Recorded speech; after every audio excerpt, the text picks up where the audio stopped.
பாரமாச்சு friends வணக்கம். இப்போ வந்து என் பிள்ளைய வந்து கேட்டேன், என்ன படிக்க போகிறேன்னு கேட்டேன்.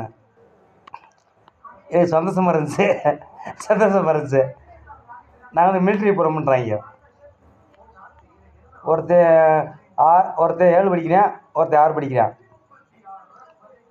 நான் வந்து நினச்சேன், ஒரே மிலிட்ரிக்கு அனுப்பிவிட்டு ஒரு பிள்ளைய வந்து நம்ம கடைசிக்கும் நாட்டு குரூப்பில் வீட்டுக்கு கொண்டு நினச்சேன். 2 மிலிட்ரி போகிறாங்க, ஒன்றும் பிரச்சனை இல்லை.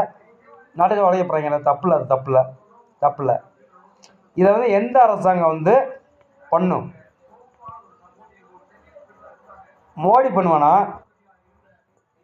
தப்பாக நினச்சிக்காங்க. இந்த சின்ன பிள்ளை ஆசை வந்து மோடி திப்பானா, இல்லை ஸ்டாலின் திப்பானா, எடப்பாடி திப்பானா, விஜய் திப்பானா, சீமான் திப்பானா?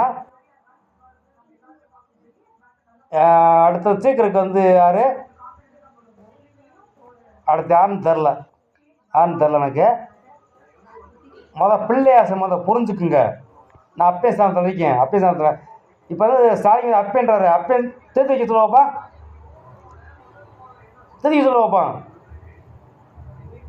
நான் நாட்டுக்காக பிள்ளைய கொடுக்குறேன். ஆனால் 10 காசு இல்லாமல் என் பிள்ளை மிலிட்ரி சேரணும். நல்லா பண்ணுங்க, மிலிட்ரி சேரணும். சரியா? நான் 10 காசு எவனுக்கும் தர மாட்டேன். வேண்டிய 10 காசு ஓட்டுக்கு வேண்டிய 10 காசு வாங்க கிடையாது. ஒத்தரை வேண்டி வாங்க கிடையாது. நான் கஷ்டப்பட்டு வந்துருக்கேன். என் உழைப்பில் தெம்பில் வந்துருக்கேன். 10 காசு வேண்டி வாழ மாட்டேன், செய்ய மாட்டேன்னா 10 காசு வாங்க மாட்டேன்.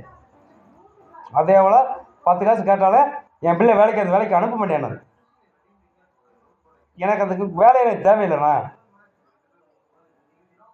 தேஜுக்குள்ளே பிடிச்சிக்கேன். கண்டிப்பாக நேர்மையாக இருப்பேன். நான் நீ 3000 காசு கொடுத்தா நான் வாங்க கிடையாது. என் உடச்சாசு இருந்தால் போதும். சரியா? பாராமச்சு.